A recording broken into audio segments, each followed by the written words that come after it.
માટે અનેક ફિલ્ટર જોવા મળે છે, જેમાં મુખ્યત્વે invert, smooth, sharpener, remove noise, solarisation, ageing, Microsoft PowerPoint pop art, title સ્લાઇડને ઉમેર્યા બાદ ચારકોલ નવી સ્લાઇડ સ્કેચ, ઉમેરી શકાય રિલીફ છે. મોડ નવી સ્લાઇડ ઉમેરવા ફિલ્ટરનો માટે સમાવેશ કરી પેજના થાય છે. ઇમેજને આપી શકાય તેવા વિવિધ પ્રકારના ફિલ્ટર અને તેનો ઉપયોગ નીચે મુજબ છે. ઇન્વર્ટ ફિલ્ટર ઇમેજને નેગેટિવ ઇમેજ સ્વરૂપે દર્શાવે છે. સ્મૂથ ફિલ્ટર ઇમેજની આજુબાજુના પિક્સેલનો કોન્ટ્રાસ્ટ અને શાર્પનેસને ઘટાડીને ઇમેજને અનુરૂપ બનાવે છે. રિમૂવ નોઇઝ અહીં આપણે ટૂલ ફિલ્ટર ઇમેજમાં રહેલા પિક્સેલની સરખામણી કરીને તેમાં રહેલી કલર વેલ્યુની અનિયમિતતાને ઓછી કરે છે. સોલારાઇઝેશન ફિલ્ટર ઇમેજને પહેલાના ફોટોગ્રાફ સ્વરૂપે દર્શાવે છે. સોલારાઇઝેશન ફિલ્ટર ઇમેજમાં બ્રાઇટનેસ વેલ્યુ આપીને કલર ઇન્વર્ટ કરી શકાય છે. એઝિંગ ફિલ્ટર ઇમેજને પહેલાના ફોટોગ્રાફ સ્વરૂપે દર્શાવે છે, જે ઇમેજને ગ્રે સ્કેલ સ્વરૂપમાં ફેરવે છે. પોસ્ટરાઇઝ ફિલ્ટર ઇમેજમાં રહેલા રંગની સંખ્યાને ઘટાડે છે. પોપ આર્ટ ફિલ્ટર ઇમેજને પોપ આર્ટ સ્વરૂપમાં ફેરવે છે. ચારકોલ સ્કેચ ફિલ્ટર ઇમેજને બળેલા કોલસા વડે બનાવી હોય તે સ્વરૂપમાં દર્શાવે છે. રિલીફ ફિલ્ટર ઇમેજને પ્રકાશ વડે પ્રકાશિત કરવામાં આવેલી હોય છે તે સ્વરૂપે દર્શાવે છે. મોઝેક ફિલ્ટર ઇમેજને ચોકડાના વિભાજિત કરીને ડાર્ક સ્વરૂપમાં ફેરવી શકાય છે. ઇમેજમાં સુધારો કરવાને લગતા વિવિધ વિકલ્પો અને તેનો નીચે મુજબ છે. ઇમેજની આજુબાજુમાં ટેક્સ્ટ એટલે કે લખાણ ઉમેરી શકાય છે. ગ્રાફિક્સ મોડનો ઉપયોગ કરીને ઇમેજને નોર્મલ મોડમાંથી ગ્રે-સ્કેલ, બ્લેક એન્ડ વ્હાઇટ અને વોટરમાર્ક સ્વરૂપે દર્શાવી શકાય છે. બ્રાઇટનેસ વડે ઇમેજની બ્રાઇટનેસમાં વધારો કે ઘટાડો કરી શકાય છે. કોન્ટ્રાસ્ટ વડે ઇમેજની કોન્ટ્રાસ્ટ વેલ્યુમાં વધારો ઘટાડો કરી શકાય છે. કલર મોડ વડે ઇમેજને default grey-scale, black or white watermark સ્વરૂપે દર્શાવી શકાય છે. ટ્રાન્સપરન્સી વડે ઇમેજની પારદર્શકતામાં વધારો ઘટાડો કરી શકાય છે. કલર વિભાગમાં ઇમેજની RGB કિંમતમાં વધારો ઘટાડો કરી શકાય છે. શેડો વડે ઇમેજની પાછળના ભાગમાં પડછાયાની અસર આપી શકાય છે. ક્રોપ વડે ઇમેજના ચોક્કસ ભાગમાંથી વધારાનો ભાગ દૂર કરી શકાય છે. લાઇન વિભાગ હેઠળ વિવિધ પ્રકારની લાઇન, જાડાઈ, રંગ, style, transparency, arrow, corner style વગેરેની સુવિધા ઉપલબ્ધ છે. પોઝિશન એન્ડ સાઇઝ હેઠળ ઇમેજના સ્થાન અને કદમાં ઇચ્છિત ફેરફાર કરી શકાય છે. ઇમેજના વિવિધ ફાઇલ સ્વરૂપ સામાન્ય રીતે ઇમેજ દ્વારા રજૂ કરવામાં આવેલી માહિતી યાદ રાખવી અને સમજવી સરળ હોય છે. મલ્ટીમીડિયા કે પ્રેઝન્ટેશન સોફ્ટવેર આધારિત પ્રોગ્રામમાં ઇમેજ ફાઇલ સ્વરૂપનો મહત્તમ ઉપયોગ કરવામાં આવે છે. સ્કેનરનો ઉપયોગ કરીને પણ ફોટોગ્રાફ કે લખાણ પ્રકારની પેઇઝને ડિજિટલ ઇમેજ સ્વરૂપમાં ફેરવી શકાય છે.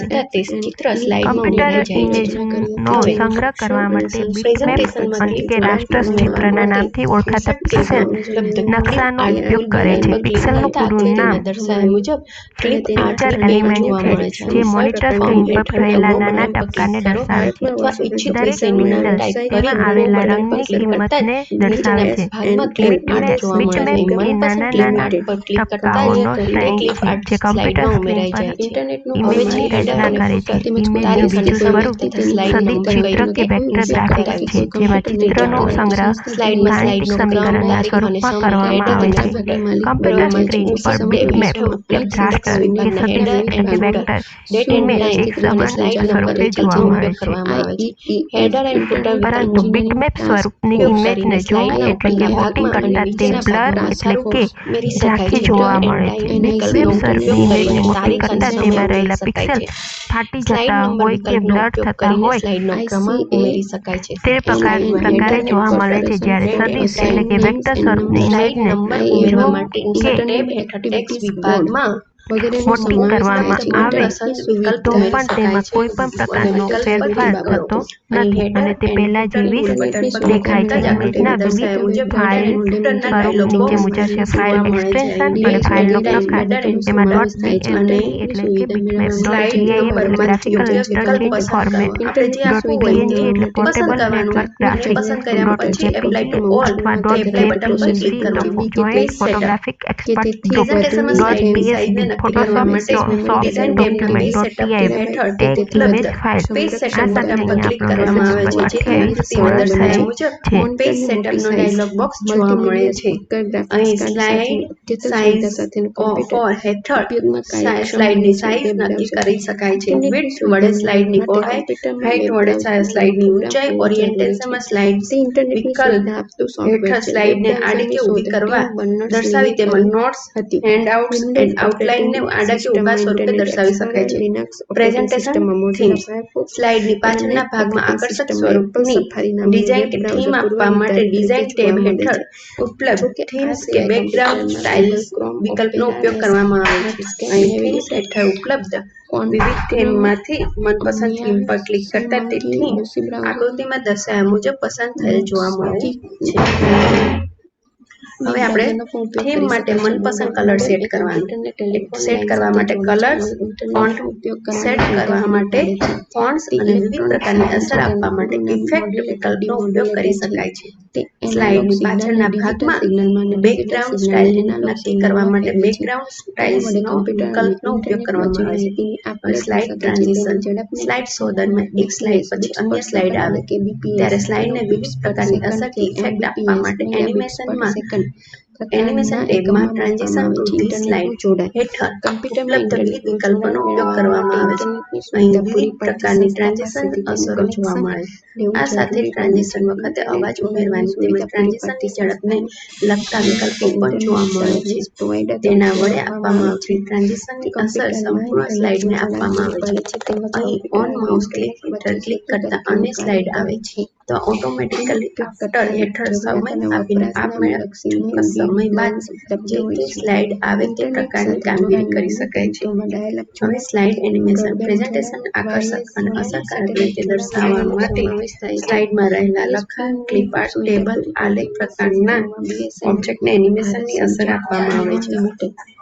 અહીં વિવિધ પ્રકારના ઓબ્જેક્ટને એનિમેશનની અસરમાં આપવા માટે એનિમેશન ટેબ હેઠળ ઉપલબ્ધ કસ્ટમ એનિમેશન બટન પર ક્લિક કરવામાં આવે જેથી આકૃતિમાં દર્શાવ્યા મુજબ કસ્ટમ એનિમેશનની પેન જોવા મળે છે. કસ્ટમ એનિમેશનની પેનમાં એડિટ ટ્રેક બટન પર ક્લિક કરતા 4 વિકલ્પો એન્ટ્રન્સ, એમ્ફાસિસ, એક્ઝિટ અને મોશન પાથ જોવા મળે છે જેના હેઠળ એનિમેશનની વિવિધ અસરો જોવા મળે છે. અહીં મનપસંદ અસર પર ક્લિક કરતા જ તેની અસર જે તે ઓબ્જેક્ટ પર દર્શાવવામાં આવે તેમાં સ્લાઇડમાં ઉપલબ્ધ દરેક ઓબ્જેક્ટ પર ક્લિક કરી તેને મનપસંદ એનિમેશનની અસર આપવામાં આવે છે. અહીં સ્પીડ હેઠળ એનિમેશનની ઝડપ very slow, medium, fast, very fast પૈકી કોઈ પણ પસંદ કરી શકાય. પ્રી-ઓર્ડર વડે ઓબ્જેક્ટના એનિમેશનના ક્રમને બદલી શકાય છે. પ્લે બટન પર ક્લિક કરીને સ્લાઇડના એનિમેશનને જોઈ શકાય છે. ખરીદી કરી શકાય છે. જ્યારે સ્લાઇડ શો બટન પર ક્લિક કરીને સ્ક્રીન ઉપર સ્લાઇડ શોને દર્શાવી શકાય છે. હવે છે સ્લાઇડ શો. માઇક્રોસોફ્ટ પાવરપોઈન્ટમાં પ્રેઝન્ટેશનને સ્ક્રીન ઉપર એક પછી એક સ્લાઇડ શોને દર્શાવવા માટે સ્લાઇડ શોનો ઉપયોગ કરવામાં આવે છે જેને કિયોસ્ક શો પણ કહે છે. સ્લાઇડ શોમાં સ્લાઇડ શો ટેબ હેઠળ ઉપલબ્ધ વિકલ્પોનો ઉપયોગ કરવામાં આવે છે. ફ્રોમ બિગિનિંગ ટૂલ બટન પર ક્લિક કરીને શરૂઆતની સ્લાઇડથી સ્લાઇડ શોને દર્શાવી શકાય છે. From current slide tool button પર ક્લિક કરીને હાલની સ્લાઇડથી સ્લાઇડ શોને દર્શાવી શકાય. જ્યારે સેટઅપ સ્લાઇડ શો બટન પર ક્લિક કરીને ઈચ્છાનુસાર મનપસંદ સ્વરૂપના સેટિંગ્સ સાથે સ્લાઇડ શો તૈયાર કરી શકાય છે. સ્લાઇડ શોને સેટ કરવા માટે સેટઅપ સ્લાઇડ શો બટન પર ક્લિક કરતા આકૃતિમાં દર્શાવ્યા મુજબ સેટઅપ શોનો ડાયલોગ બોક્સ જોવા મળે છે.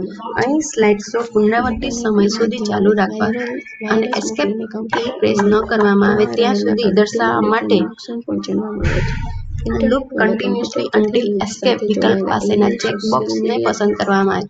સ્લાઇડ શોમાંથી ચોક્કસ સ્લાઇડને દર્શાવવા માટે 100 સ્લાઇડ્સ ઈચ્છિત સ્લાઇડનો ક્રમાંક દાખલ કરી શકાય છે. સ્લાઇડ શોને શરૂ કરવા માટે સ્ટેટસ બારમાં ઝૂમ સ્લાઇડથી ડાબી બાજુમાં ઉપલબ્ધ સ્લાઇડ શો બટન પર ક્લિક કરવામાં આવે છે, અથવા સ્લાઇડ શો શરૂ કરવા માટે શોર્ટકટ કી F5 નો ઉપયોગ કરવામાં આવે છે. સ્લાઇડ શોને વચ્ચેથી અટકાવવા માટે એસ્કેપ કીનો ઉપયોગ કરવામાં આવે છે. આ સાથે આપણો લેસન નંબર 31 અહીંયા ઉપયોગ વ્યસનમાં વિધેયો અને તેનો પરિચય. Introduction to various functions and all categories of MX Excel. વિવિધ શ્રેણીના વિધેય. વિધેય એટલે ફંક્શન. માઇક્રોસોફ્ટ એક્સેલમાં કોઈ ચોક્કસ કાર્ય કરવા માટે ઉપયોગમાં લેવાતા વિધેયને ફંક્શન તરીકે ઓળખવામાં આવે છે. ફંક્શન વડે ખૂબ જ ઝડપથી, સરળતાથી અને સચોટ રીતે વિવિધ પ્રકારની ગણતરી કરી શકાય છે. આ માટે સૂત્ર, સમીકરણ કે ફોર્મ્યુલાનો ઉપયોગ કરવામાં આવે છે. વિવિધ પ્રકારના ફંક્શનનો ઉપયોગ કરવા માટે ફોર્મ્યુલા બારની બાજુમાં રહેલા કટ ચિહ્ન પર ક્લિક કરવામાં આવે છે, અથવા મેનુ બારમાં જોવા મળતા ફોર્મ્યુલા ટેબમાં ઉપલબ્ધ ઇન્સર્ટ ફંક્શન બટન પર ક્લિક કરીને વિવિધ ફંક્શનને ઉમેરી શકાય છે. ઇન્સર્ટ ફંક્શન ડાયલોગ બોક્સમાં નીચે દર્શાવેલું વિવિધ કેટેગરી હેઠળ ફંક્શન જોવા મળે છે, જેમાં સિલેક્ટ કેટેગરી હેઠળ મનપસંદ કેટેગરી પસંદ કરતા સિલેક્ટ એ ફંક્શનમાં તેને અનુરૂપ વિવિધ ફંક્શન જોવા મળે છે. હવે અહીંયા વિવિધ ફંક્શન કયા તો financial, math entry, trigonometric, lookup and reference, text, information ક્યુ, date and time, statistical, database, logical engineering વગેરે પ્રકારના ફંક્શન જોવામાં આવે છે. એમાંથી આપણે અહીંયા અત્યારે માહિતી મેળવીએ. ટેક્સ્ટ આધારિત ફંક્શન. ટેક્સ્ટ આધારિત ફંક્શનમાં ટેક્સ્ટ એટલે કે લખાણ આધારિત વિવિધ ફંક્શન અને તેનો ઉપયોગ નીચે મુજબ છે. એમાં પહેલું છે લોઅર. લોઅર એટલે એ શું કરે તો આપણે જે સિન્ટેક્સ આપી હોય કે સ્ટ્રિંગ આપી હોય તેને લોઅરમાં કન્વર્ટ કરે છે. એટલે કે આપેલ લખાણને સ્મોલ એટલે કે નાના અક્ષરો મૂળ અક્ષરોમાં દર્શાવવા માટે લોઅર ફંક્શનનો ઉપયોગ કરવામાં આવે છે. અહીં લખાણને અવતરણ ચિહ્ન ની વચ્ચે ઉમેરવામાં આવે છે. વાક્ય રચના લોઅર બ્રેકેટમાં ટેક્સ્ટમાં આપણે જે સ્ટ્રિંગ આપી હોય તે દર્શાવવામાં આવે છે. લોઅર આકાશ પ્રકાર પબ્લિકેશન, એમાં એ અને પી કેપિટલ છે. રિઝલ્ટમાં આપણને એ અને પી અહીં સ્મોલ જોવા મળશે. અપર આપેલ લખાણને કેપિટલ એટલે કે મોટા મૂળ અક્ષરોમાં દર્શાવવા માટે અપર ફંક્શનનો ઉપયોગ કરવામાં આવે છે. અપર ટેક્સ્ટમાં અગેન અહીંયા કોઈ જે સ્ટ્રિંગ આપી હોય અહીંયા આપણે આકાશ પબ્લિકેશન આપીએ છીએ તો એ શું કરે છે એને કેપિટલમાં કન્વર્ટ કરી દે છે. થર્ડ નંબર છે ટ્રીમ. ટ્રીમ શું કરે તો વધારાની જગ્યાને દૂર કરે છે. તેના વિશે વધારે માહિતી મેળવીએ તો આપેલ લખાણમાંથી વધારાની ખાલી જગ્યાઓને દૂર કરીને લખાણને દર્શાવવા માટે ટ્રીમ ફંક્શનનો ઉપયોગ કરવામાં આવે છે. તે ફક્ત લખાણમાંથી વધારાની ખાલી જગ્યા એટલે કે સ્પેસને દૂર કરવામાં નું કાર્ય કરે છે. અહીં લખાણને અવતરણ ચિહ્નની વચ્ચે દર્શાવવામાં આવે છે. વાક્ય રચના ટ્રીમ ટેક્સ્ટ. હવે ટ્રીમમાં આકાશ પબ્લિકેશન લખ્યું છે એમાં અહીંયા એક કરતાં વધારે સ્પેસ છોડેલી છે. તો રિઝલ્ટમાં આપણને શું કરે છે એક જ સ્પેસ આપે છે અને પરિણામ બીજી બધી સ્પેસ દૂર કરે છે. કોન્કેટનેટ આપેલ શાબ્દિક લખાણની બે સ્ટ્રિંગને જોડવા માટે કોન્કેટનેટ ફંક્શનનો ઉપયોગ કરવામાં આવે છે. અહીં લખાણના અવતરણ ચિહ્નની વચ્ચે ઉમેરવામાં આવે છે. જોકે કોન્કેટનેટ ફંક્શનની જગ્યાએ બે સ્ટ્રિંગને જોડવા માટે એન ચિહ્નનો પણ ઉપયોગ કરવામાં આવે છે. વાક્ય રચના કોન્કેટનેટ અને ટેક્સ્ટ એમાં આકાશ અને પબ્લિકેશન બે અલગ અલગ સ્ટ્રિંગ ભેગી કોન્કેટ કરવાની છે. એટલે રિઝલ્ટમાં એ આકાશ પબ્લિકેશન આ રીતે દર્શાવશે. અહીંયા વચ્ચે સ્પેસ આવશે નહીં. અને બીજું એન પર્સનનો પણ ઉપયોગ કરીને પણ આપણે કોન્કેટનેટ કરી શકીએ છીએ. હવે લેફ્ટ આપેલ લખાણમાંથી ડાબી બાજુના અક્ષરોને દર્શાવવા માટે લેફ્ટ ફંક્શનનો ઉપયોગ કરે છે. અહીંયા લેફ્ટ વાક્ય રચનામાં લેફ્ટ ટેક્સ્ટ અને જેટલા કેરેક્ટર જોતા હોય એટલા કેરેક્ટર અહીંયા લખવાના હોય છે. ઉદાહરણ લેફ્ટ આકાશ 3 તો આગળના જે 3 કેરેક્ટર છે અહીંયા ડિસ્પ્લે કરશે. મિડ આપેલ લખાણમાંથી કોઈ ચોક્કસ અક્ષર શરૂ કરીને કોઈ ચોક્કસ અક્ષર સુધીના અક્ષરોને દર્શાવવા માટે મિડ ફંક્શનનો ઉપયોગ કરવામાં આવે છે. અહીંયા મિડ પછી ટેક્સ્ટ સ્ટાર્ટ નામ અને નામ કેરેક્ટર્સ એટલે કે વચ્ચેથી તમે કેટલા કેરેક્ટર જોઈએ છે વચ્ચેથી કયા કેરેક્ટરથી સ્ટાર્ટ કરવાનું છે અને કેટલા કેરેક્ટર જોઈએ છે એવું દર્શાવવામાં. મિડ આકાશ પબ્લિકેશન એમાં 3 એટલે કે સ્ટાર્ટિંગ ક્યાંથી કરવાનું છે તો ત્રીજા કેરેક્ટર અને કેટલા દર્શાવવાના છે 7. અહીં સ્પેસ કાઉન્ટ કરે એટલે અહીંયા ASH એ 3 અને સ્પેસ 4 QB એટલે ટોટલ 7 કેરેક્ટર ડિસ્પ્લે કરે છે. રાઈટ આપેલ લખાણમાંથી